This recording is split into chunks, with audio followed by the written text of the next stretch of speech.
Hey guys, um, for those of you that have seen yesterday's video, it was very hard for me to do that video. I'm better today. Sat down, talked to my husband. The hardest thing was having to talk to my daughter.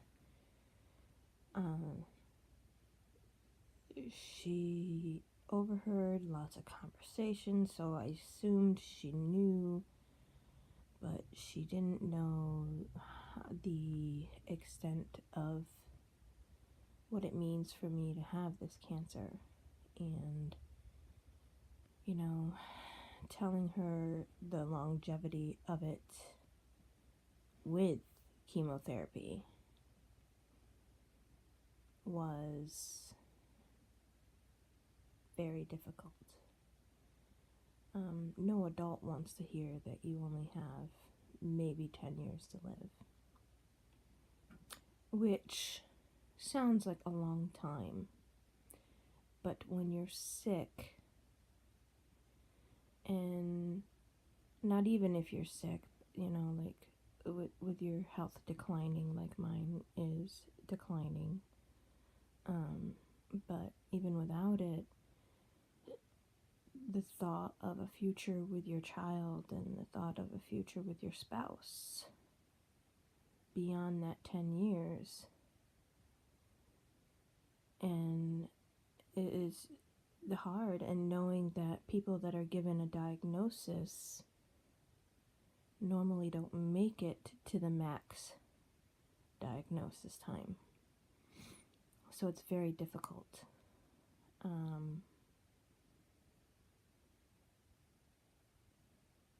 But there's new medicines all the time, and I'm on the right chemotherapy drug that I've been taking. It's not really chemotherapy, but for insurance purposes it is. That they consider it chemotherapy because it does kill hormones. Oh, let me put my blanket behind me. Sorry. It kills all hormones in your body. So you just don't have estrogen or progesterone. So, it's very difficult that way.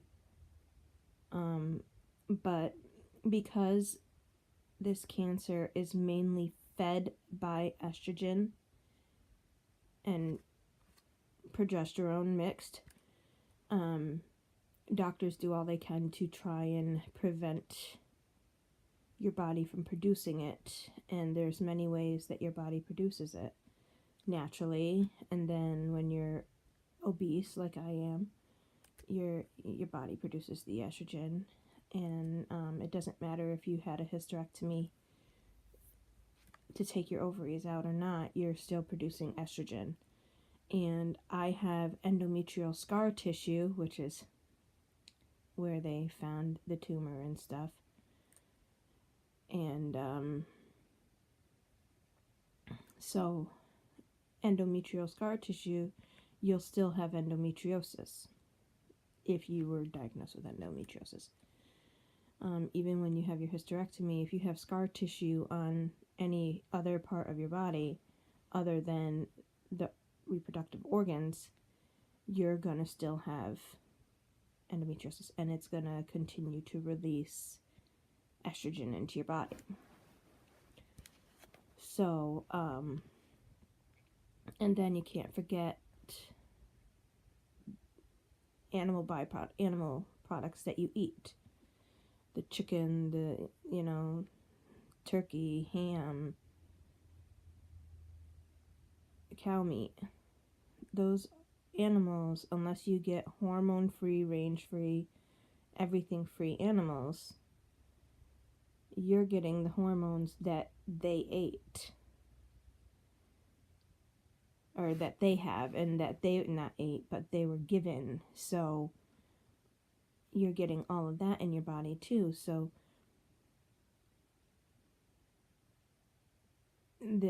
it's key to kill the estrogen the best we can. So I have a better longevity. So what I decided I have to do, and, coming to the terms that I might have only 7 years left,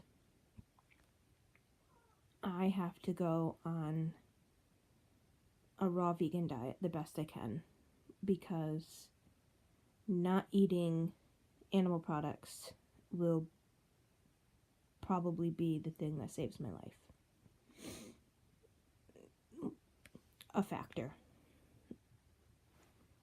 A part of a thing. I have to exercise, but the deal is I can't use my left arm right now. It's very difficult for me to walk certain distances, so I do have to start out slow.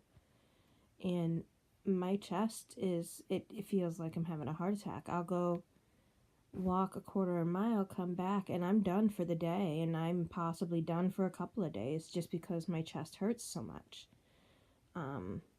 So I gotta put that into play there too, and if I could find a oncologist / nutritionist /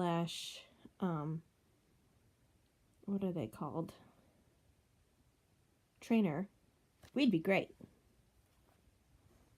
Someone that knows how to deal with situations like this. So, yeah. But the hardest part last night, honestly, was definitely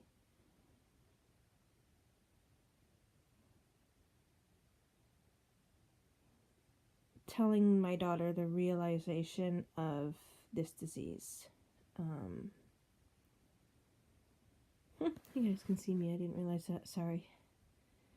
So telling her the realization of this disease, and we just sobbed together for hours, like literally like 2-3 hours.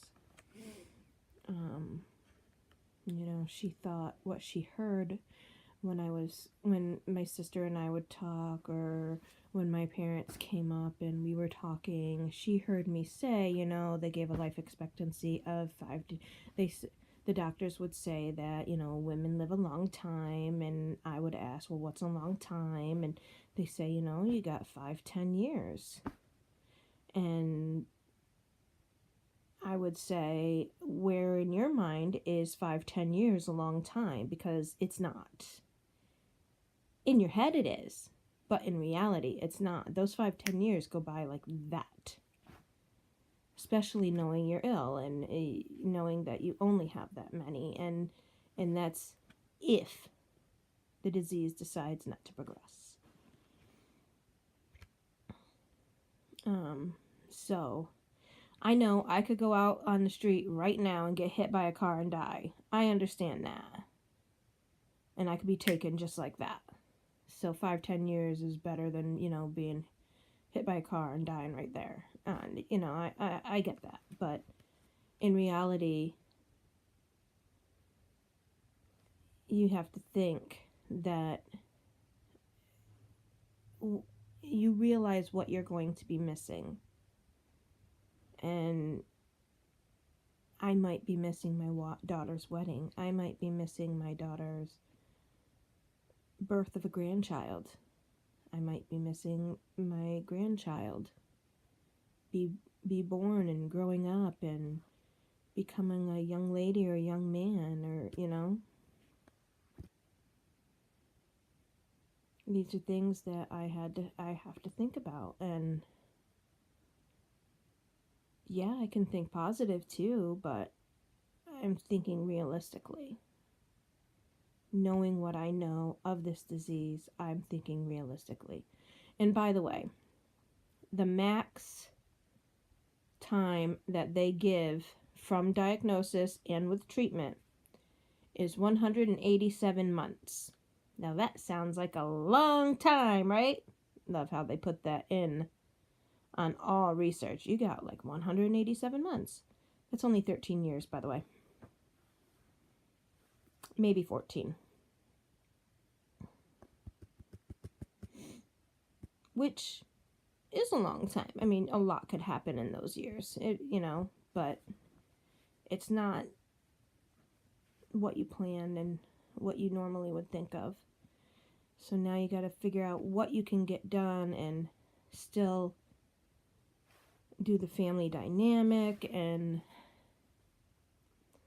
pay your bills, go to work. I can't go to work, but you know, like, I don't know. But I am feeling better today, and I just needed to have a meltdown. And I think that that's what that was yesterday. I think I had a meltdown. And it was very scary, very difficult for me. So, thank you all for watching the video, by the way, and I will try and be on later. Peace.